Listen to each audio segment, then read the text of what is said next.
Kasih karunia dan damai sejahtera Allah Bapa kita dan anaknya Tuhan Yesus Kristus menyertai saudara. Amin.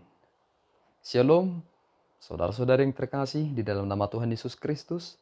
Senang bisa menyapa saudara di tempat saudara berada hari ini. Dalam dimensi yang berbeda, tetapi dalam dunia yang sama. Sebagai insan yang diciptakan untuk Tuhan, sebelum kita melakukan rangkaian aktivitas kita pada hari ini, marilah kita mengawalinya dengan mendengarkan firman Tuhan. Shalom, selamat pagi. Renungan ayat harian yang tertulis pada Titus 3 ayat 4 sampai 5. Tetapi ketika nyata kemurahan Allah, Juru Selamat kita dan kasih-Nya kepada manusia, pada waktu itu Dia telah menyelamatkan kita, bukan karena perbuatan baik yang telah kita lakukan, tetapi karena hikmat-Nya oleh permandian kelahiran kembali dan oleh pembaharuan yang dikerjakan oleh Roh Kudus. Saudara-saudari yang terkasih di dalam nama Tuhan Yesus Kristus, ketika kita membaca secara menyeluruh tentang surat Paulus kepada Titus dalam pasal yang ketiga, ternyata dia berkata, dulu kita juga pernah jahil.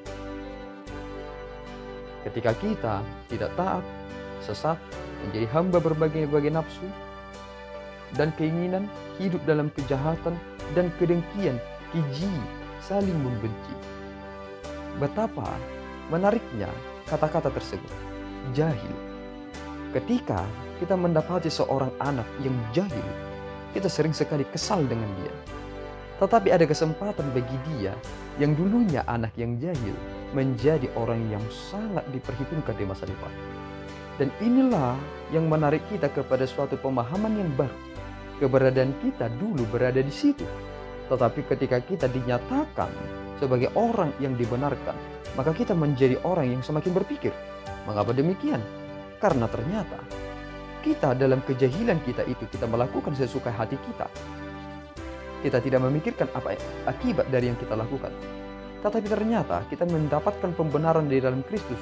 Sehingga sama seperti yang dinyatakan oleh Martin Luther, keselamatan oleh karena anugerah.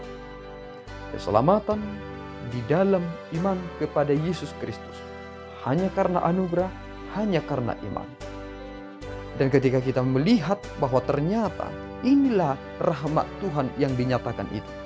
Sehingga tidak ada campur baur yang kita tambahkan tentang keselamatan kita. Seandainya ada yang kita tambahkan kebaikan untuk keselamatan kita, maka kita memiliki jasa di dalamnya. Tetapi ini mutlak, semuanya dilakukan oleh Allah sendiri dalam ketetapannya, dalam rancangan kekekalannya. Sehingga ketika Kristus mati bagi kita, maka itulah rahmat Tuhan yang diturunkan bagi saudara, yang diturunkan bagi kita semua. Bukan karena kita baik, tetapi karena anugerah Tuhan semata. Sehingga ketika kita menjadi orang yang dibenarkan, maka jangan menjadi orang yang jahil lagi. Sudah cukup kejahilan itu terjadi ketika kita masih kecil. Tetapi kini, ketika kita sudah berada di dalam Kristus, kita adalah orang-orang yang dewasa di dalam iman, yang harus melakukan sesuatu yang baik, pembaharuan yang total. Dan ketika kita melakukan karya, itu adalah kenyataan bahwa kita adalah orang-orang yang telah diperbaharui dalam permandian kelahiran kembali yang telah dinyatakan oleh pembaharuan dan yang dikerjakan oleh Roh Kudus. Dari manakah pembaharuan itu telah terjadi?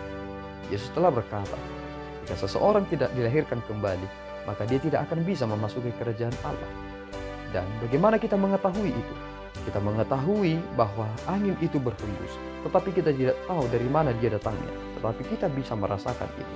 Maka rasakanlah bagaimana pembaharuan itu total dalam hidup saudara. Ketika Roh Kudus, saudara izinkan menuntun hidup saudara. Amin, kita berdoa. Ya Allah Tuhan kami bersyukur atas anugerah-Mu. Terima kasih Bapa atas pembaharuan yang Tuhan lakukan secara total. Yang dulunya kami adalah orang-orang yang jahil, melakukan segala sesuatunya sesuka hati kami.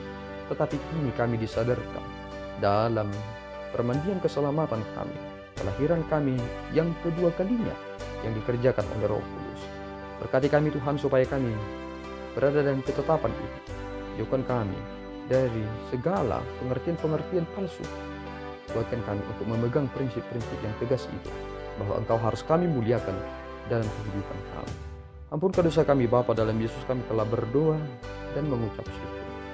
Anugerah Tuhan kita Yesus Kristus, kasih setia Allah Bapa, dan persekutuan Roh Kudus menyertai saudara. Amin. Tuhan Yesus memberkati.